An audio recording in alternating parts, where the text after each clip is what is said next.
ፋኖ የነጻነት ታጋይ ሳይሆን የሌባ የዘራፊ የገዳይ የጨፍጫፊ የአባቶቹን ታሪክ ለመድገም በአንደኛው ክፍለ ዘመን የሚጥር የዱርዬ ስብስብ የወንበዴ ስብስብ መሆኑን በዚህ ማረጋገጥ ይቻላል። ሰላም ጤና ይስጥልኝ። ንጹሃን የሰላሌ እናት አባቶች ከጥቂት ወራቶች በፊት ለሀገራችን ለአካባቢው ሰላም ያስፈልጋል በማለት ገበሬዎች እናት አባቶች ቀንበር ሞፈርን ተሸክሞ ልጆቻቸውን በአደባባይ አውጥተው በኦሮሞ ባህል መሰረት ለሀገራችን ሰላም እንዲሰፍን በአደባባይ ወጥቶ ስለ ሰላም አቤቱታ ሲያቀርቡ ነበር። ነገር ግን በትናንትናው ዕለት የፋኖ ጥርቅም የፋኖ ስብስብ ንጹሃን ህፃናት እናት አባቶች አዛውንቶችን በአሰቃቂ ሁኔታ አርደው ሂደዋል። በጣም ያሳዝናል። አዎ ፋኖ ማለት አማራ ማለት አይደለም። ፋኖ ማለት ራሱን የቻለ የዱርዬ የወንበዴ የዘራፊ የነጣቂ የድሮ ስርዓት ናፋቂ ስብስብ መንግስትን መቃወም ብሔርን መጥላት አይደለም። ብሔርን ነጥሎ ማጥቃት አይደለም። ስልጣን ላይ ያለ ብሔር ሳይሆን ግለሰብ ነው። ስልጣን ላይ ያለ ብሔር ሳይሆን የፖለቲካ ስትራቴጂ ነው። የፖለቲካ አስተሳሰብ ነው። ምን ነው ትናንትና 4 ኪሎ ገባለው ስትል 4 ኪሎና የደሃ ቤት ለይታ አላወቅም?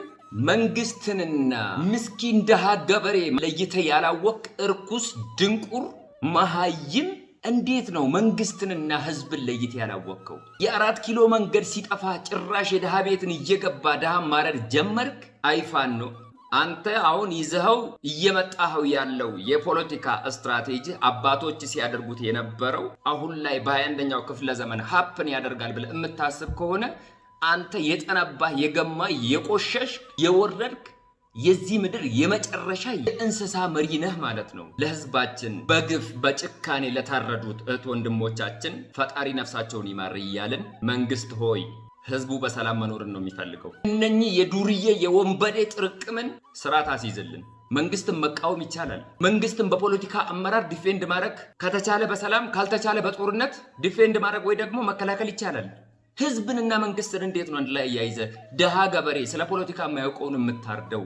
አንተ ፋኖ የምትባል ፋንዲያ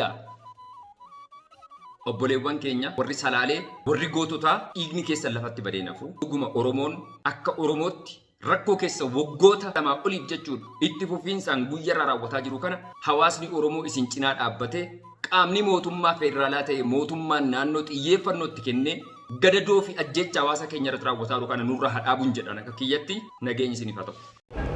Kaleessa caalaa fooyyessitee sanuu waan inni jaallaluuf of dadhabi'an harkaa fi harmarra biqilsaa tolbutte viidiyoo waraabaa kichuu morma kutte daangaa bineensummaa gara jabina cimaa eegaa gocha kanaa maal jedhee tan hima gubaa garaa kootis ticha kamiin ibsu kunoo silas wanta hunda argaa dhagahu dubbachuus yoo ta'e kan kaleessaan hungahu diina daangaa cabsee baraan nutti goobu imimmaan aayolii guyyaa guyyaan roobu ol guddattuu keenya kichuu kolaafamtu dhiiga saba nagaa dabaallo laafamtu madaa horfamaa nutoo argaa dhiise akka hoolaa ayyaanaa gorra'amuuf ciise ho'inee qorrina akka eelee sibiilaa gubaa ofirraa dhaamsuuf nutoon qabnuu jiilaa cilaa'uuf gubannee ciloofnees gubannee xannummaa xannachaa dhiigatul gubanne saba eenyummaasaaf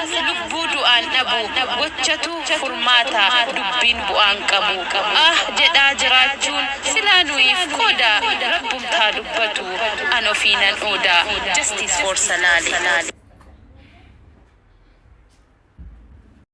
Finfinnee keessa nagaan qoma dhedhaan paaraadoofa waan barbaadan akka barbaadan jiraata. Ijoollee keenya biyya bulchaa jira jennee afaan qabannee ta'a yoo nurraa dhorguu hin dandeenye gaagamiinsa dhufuuf mootummaatu itti gaafatamummaa fudhata yeroo jedhee dubbadhu waan guusammaa guyyaa lamaan booddee boolee keessa jira jechuudhaan. Isin galee namacheessa waa'een uummata kooti. Dhageessanii aangawoonni mootummaa yoo waan kana dhaabsisuu hin dandeessanu ta'e nu itti dabarsaa ofirraa dhaabsifna jedhaa jirra.